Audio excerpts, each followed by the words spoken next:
like a igloo, but southern style. We don't have the right kind of snow here. This is all very powder snow. It's no wind-driven snow the way there is in Inuit country where they make the igloos. Down here you might get that on the edge of a very large lake where the snow gets wind-driven so hard that you can walk on it without hardly sinking in. But here we're going to just make a pile of fresh snow and let it freeze for a while and then hollow it out. I want to make it big enough for about 5 people because I'll have guests coming shortly, and so we want to get enough people in it. So for 5 people I have to make it about 5 meters on the base. So I have to pack this stuff down. Now there's a lot of loose snow on the top, but underneath that it's been melted and froze, and there's kind of a crust I got to break down to make sure that I got a good solid base for when I pile the other snow. You don't want it dropping all of a sudden. So you have these before when it was about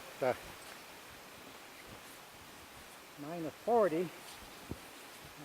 Alright, so I pretty well have it packed down. It's particularly the edges is where you have to make sure that it's well. Now, all I need to do is put a big pile of snow. Okay, so the pile is starting to get a little higher. I'm at it for over an hour. It's a lot of work. Use the fresh snow. Now just the last few days, bring it close to here with the scoop and then throw it up there. Soft snow, there's about 20 centimeters with 9 inches of nice soft snow on the top, so I'm putting that on the edges to have a nice smooth wall. And when I dig it out, the pile is now dome shaped. So think of it like a bridge, a stone bridge, where it's going to support itself if it's domed. If I make it too high of a peak, I'll have too much weight in the roof. If I make it too flat, it'll cave in. So I'll make this entrance big enough, bigger than what it's going to end up at the end, so that I don't have to crawl on my hands and knees and get all wet with the snow. So I learned a long time ago to make the entrance big enough, easier to work, and then we'll close it up after. I'm getting deeper inside. Unfortunately, the sunlight has gone away a bit. This is all stuff that I've hollowed out. So I just crawled out over it, and now I got to remove it.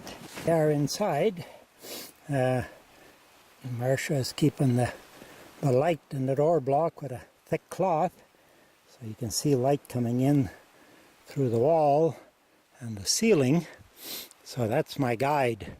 Right there, where I'm pointing there now, it was about 8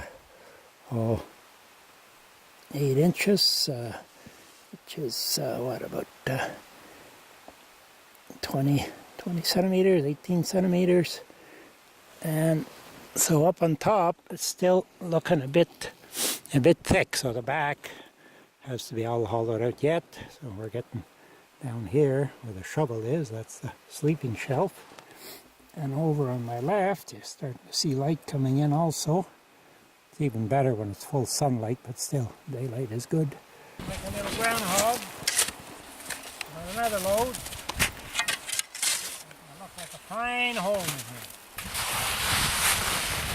Here comes the bear. Then take away some snow. If this is kids' play, I hope I never grow up. Yeah, we just got a load of poles and spruce boughs, balsam boughs mainly, to put over the top there to make. So now I leveled off the banks on each side. I put some poles across, which now I'll put some boughs and then cover everything with snow. And I'll close up that extra high hole that made it easier to excavate, and then we'll go to the next step after. Okay, so now we have all the boughs on and all the poles, so it leaves quite a big gaping hole in the front here. So first I'm going to throw snow and cover all those boughs, keep the air out, and then we'll fill in the front here, cut out a nice door later. There, now the entranceway is all sealed up. I just have to let it freeze for about half an hour or so, and then I'll start digging out a doorway. Okay, so I got what I did after I let the snow freeze a bit, I flattened it all out with the shovel, made a flat surface, and there's the doorway all cut. Here we are in a quinzee built for 5. Finally got it built. I've been wanting to do another one for years. Finally got the doors closed, and there's light coming in through. It's going to be less once I light a fire to melt. Now what I have to do is start a fire and melt back this here to give it a little more strength. Alright, so I'm ready to start a little fire to burn. I have a piece of metal underneath it so I don't dirty the snow too much. Over there I have an air intake. The hole leaves from a little lower than the sleeping shelf and goes down at an angle. So you know there's always going to be air coming in there because the warm air will not go down lower. But over on the other side, over here, the air hole is a little higher, so that's where the smoke and the heat will go out, so it'll make a cross draft, and I'll have air in here so I don't suffocate, because I'm going to stay in to keep the fire going. So we'll get the fire started. There's the fire burning. We're going to lose our nice white snow on the walls. But anyway, that's the way it has to be, I think. I'm over by the intake hole. I feel fresh air coming in. Starting to feel quite warm in here. And there's my little chimney. The smoke coming out. And that's my air intake vent down there. I just covered the sleeping shelf with nice fresh balsam boughs. That smells so good. I wish I could capture the smell on the video.